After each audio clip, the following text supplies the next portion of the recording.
It was 1944, and the roar of war had reached every corner of Europe. Armoured columns crawled across the muddy fields of France, and the thunder of artillery filled the skies with smoke and fire. The German army had seen many enemies, but they had yet to face the kind of surprise that would leave them shaking their heads in disbelief. At the heart of this story was a man no one expected to change the course of armoured warfare, a mechanic. He wasn't a general, he wasn't a strategist, and he certainly wasn't someone who appeared on headlines. Yet, in a cramped workshop behind the lines, he was about to turn one of the Allies' most underestimated tanks into a nightmare for German officers. The tank in question was the Sherman. To the German Wehrmacht, it was often viewed as slow, underpowered, and easily outmatched by their fearsome Panzer IVs and Tigers. It was reliable, yes, but nothing that would make a hardened German commander break a sweat until now. Our mechanic had been stationed in England, working tirelessly in a dimly lit garage, surrounded by engines, tools, and piles of ammunition. He had a knack for thinking outside the box, for bending rules, and seeing possibilities where others saw limitations. While officers debated strategies and generals planned offensives, he focused on something far more immediate: the tank in front of him and the ammunition in his hands. The Sherman's standard rounds were effective against infantry and lightly armoured vehicles, but against the thick armour of German tanks, they often bounced off like pebbles against a wall. The Allies were losing tank crews at a rate that was impossible to ignore.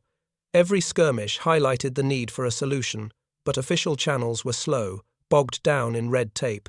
That's when the mechanic took matters into his own hands. He started small, experimenting quietly, testing different propellants, adjusting powder charges, and altering shell casings. He worked in silence, aware that even the smallest mistake could destroy the tank or blow the workshop apart. Nights stretched into mornings as he scribbled notes, measured temperatures, and tested pressures. Every failed attempt taught him something new. Rumours began to circulate among his fellow mechanics. They whispered about his stupid ideas, calling them reckless and impossible. But he persisted, fueled by frustration and the urgent need to protect the men who climbed into the Sherman every day. This was no ordinary tinkering, it was ingenuity born of necessity, the kind that only appears when desperation meets brilliance. He wasn't thinking about fame. He wasn't thinking about medals. All he could see were the soldiers' faces, the ones who trusted their lives to the armour and guns he handled. If he could make the Sherman more lethal, if he could give it a punch that could pierce German tanks, then maybe more men would come home. By mid-1944, the Allied forces were preparing for the invasion of Normandy. Every tank, every round of ammunition, every small edge mattered. Commanders were desperate for breakthroughs, for tools that could turn a slow advance into a crushing offensive. And unbeknownst to them, in a small workshop, a stupid hack was nearly ready to emerge. The mechanic's experiments weren't approved, and technically they were illegal. But when he finally perfected the round, he knew he had created something extraordinary. It wasn't just a more powerful shell, it was a weapon that would change the Sherman from a vehicle the Germans underestimated into a force they would fear. When the first modified Sherman rolled off the line, crew members were cautious. The tank looked the same, but inside, it carried the secret of destruction. The first time the new rounds were fired in a controlled test, the results were astonishing. Plates of armour that previously shrugged off shells now splintered under the impact. The sound of the gun echoed with authority, a deep, commanding roar that no German tank would ignore. Word eventually reached the front lines, though not in the official dispatches. Soldiers returned from skirmishes with stories of Shermans that struck like lightning, tanks that seemed unstoppable, and crews who could take on superior forces and survive. For the German officers, it was as if the rules of combat had changed overnight, and so a legend began. Not a general, not a brilliant strategist, but a single mechanic, armed with curiosity, determination, and a refusal to accept limitations, had quietly shifted the balance of power.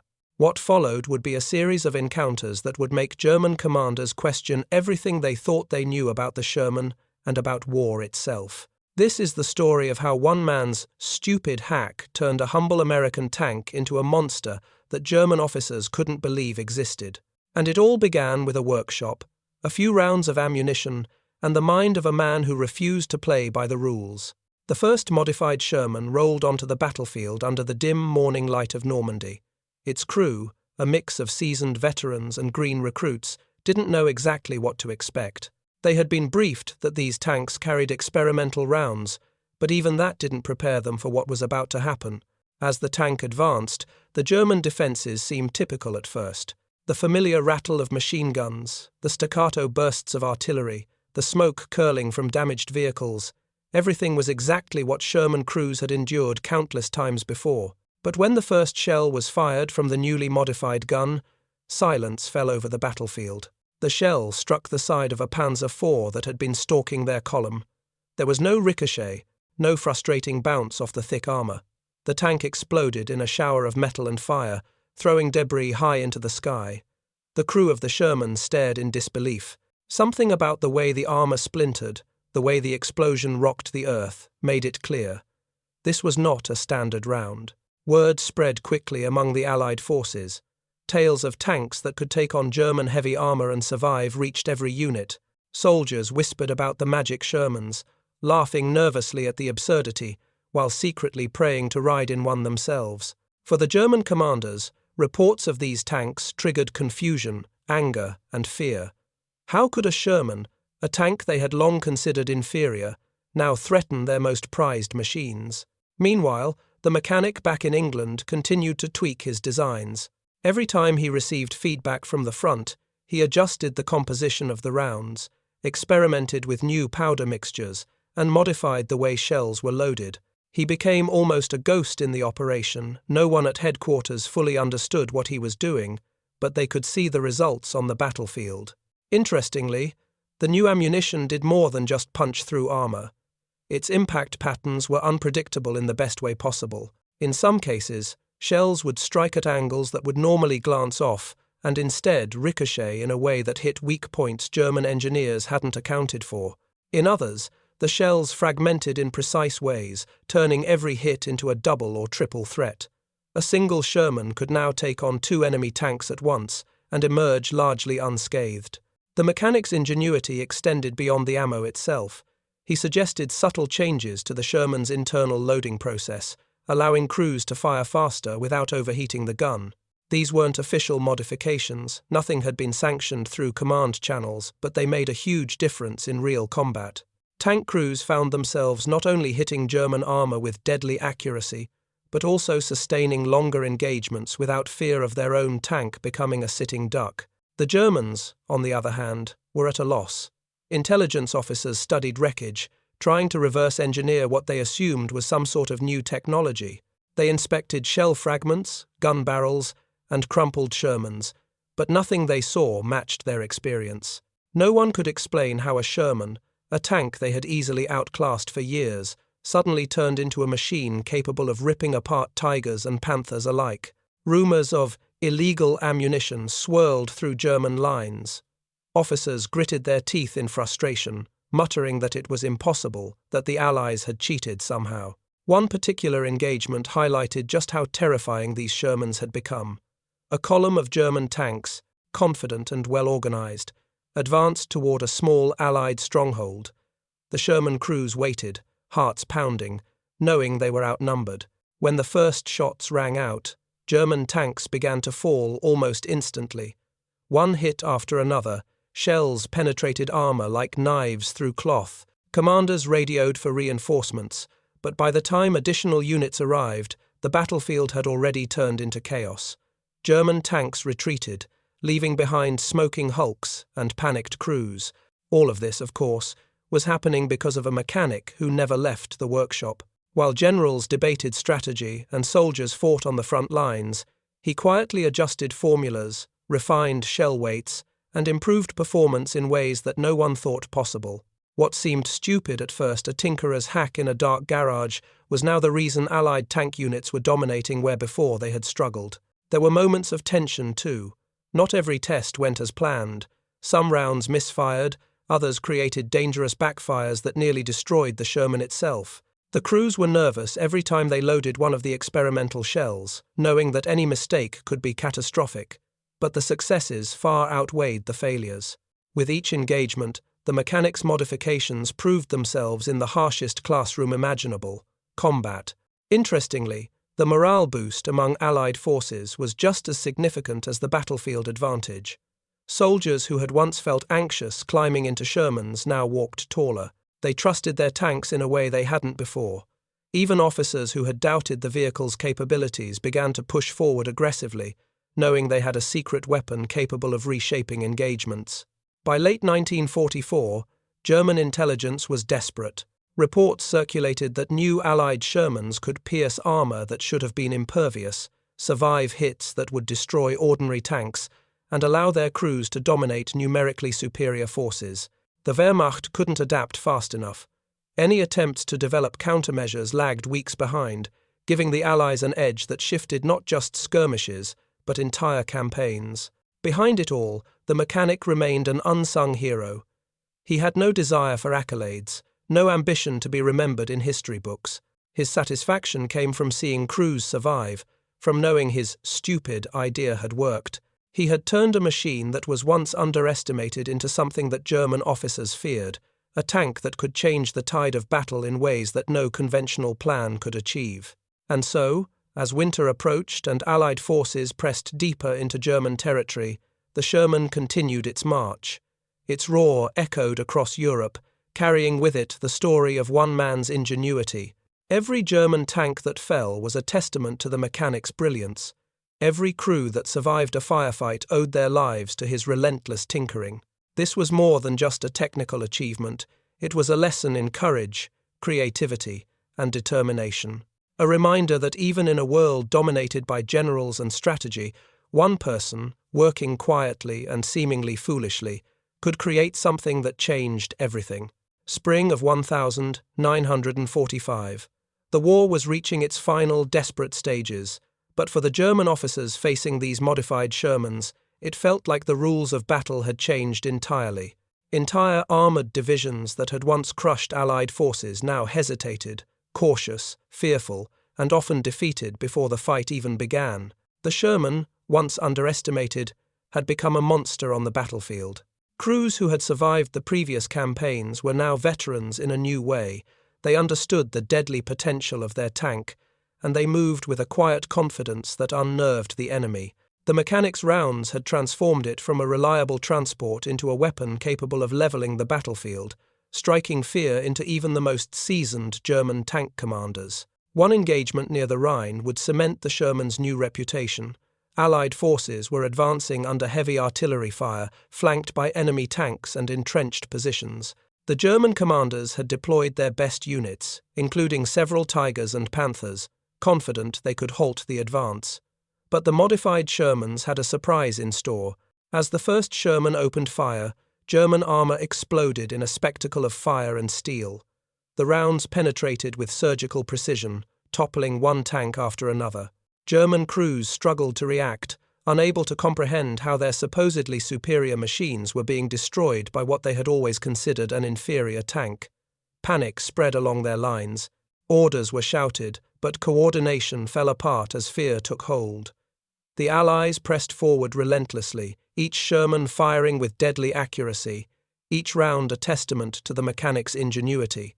Observers later described the scene as surreal. German officers reportedly refused to believe the evidence of their own eyes.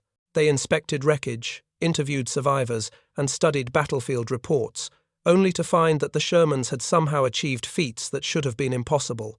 Rumors spread through German headquarters of illegal or forbidden ammunition, of a secret that gave the Americans an almost supernatural advantage. But the truth was simpler and far more remarkable. It was one man, working in a workshop hundreds of miles away, who had refused to accept the limitations of his machine. His stupid hack had rewritten the Sherman story, turning it into a weapon that combined firepower, speed, and resilience in ways that defied expectation. He had anticipated armor weaknesses, calculated impact patterns, and modified shells to perfection. The result was a tank that could outmatch the best German designs without ever being officially sanctioned or recognized. Stories from the crews themselves added to the legend. Soldiers recounted the sheer thrill of firing these new rounds, the shock on enemy faces, and the disbelief in German radio transmissions as their tanks were destroyed by what they had considered inferior machines. One crew reported taking on 3 Tigers at once, walking away with only minor damage while their enemies were wiped out. Another described using the Sherman to punch through fortified positions that had held off entire battalions in previous months. Every account reinforced a single truth. This was no ordinary tank. The impact of the mechanic's work extended beyond individual battles. His modifications allowed Allied forces to advance faster, to take risks that previously would have been suicidal, and to challenge German armor head-on with confidence. Commanders, once cautious and hesitant, now relied on the Sherman to break enemy lines, secure strategic positions, and support infantry in ways that had previously been impossible. Meanwhile, the German response was one of desperation. Efforts to develop countermeasures lagged behind, and when they finally attempted to field new weapons or tactics, the Shermans were often already out of reach, having moved with speed and precision that outmatched their pursuers. Every failed countermeasure only deepened the mystique of the Sherman, turning it into something almost mythical in the eyes of those who faced it. For the mechanic, however, the war was not about glory. He remained in the shadows, satisfied with the knowledge that his work saved lives and reshaped the battlefield. He never sought recognition, never claimed credit, and rarely left the workshop that had become both his laboratory and his sanctuary. Yet through his hands, through his relentless experimentation, he had left an indelible mark on the war. By the time Germany surrendered, the Sherman had earned its place in history, not as a tank that simply supported the infantry, but as a fearsome machine capable of taking on the most powerful armoured forces in the world. And behind every shattered Panther, every overturned Tiger, every surprised German commander, was the quiet genius of one mechanic who refused to believe that his tank was anything less than capable of greatness. The legend lives on because it is more than a story of technology or warfare. It is a story of creativity, courage, and perseverance. It is a reminder that even in a world dominated by generals and strategies, one individual can create change on a scale that affects armies, battlefields, and history itself.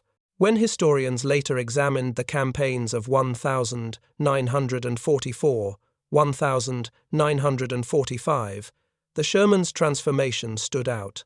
It was no longer the modest, reliable tank it had been. It was a weapon reborn, a monster on tracks that German officers couldn't believe existed. And while many remember generals, strategies, and iconic battles, few remember the man who quietly made it all possible, the mechanic, the tinkerer, the one who turned a stupid idea into a weapon that changed the course of history. In the end, the Sherman's roar became more than just a sound on the battlefield.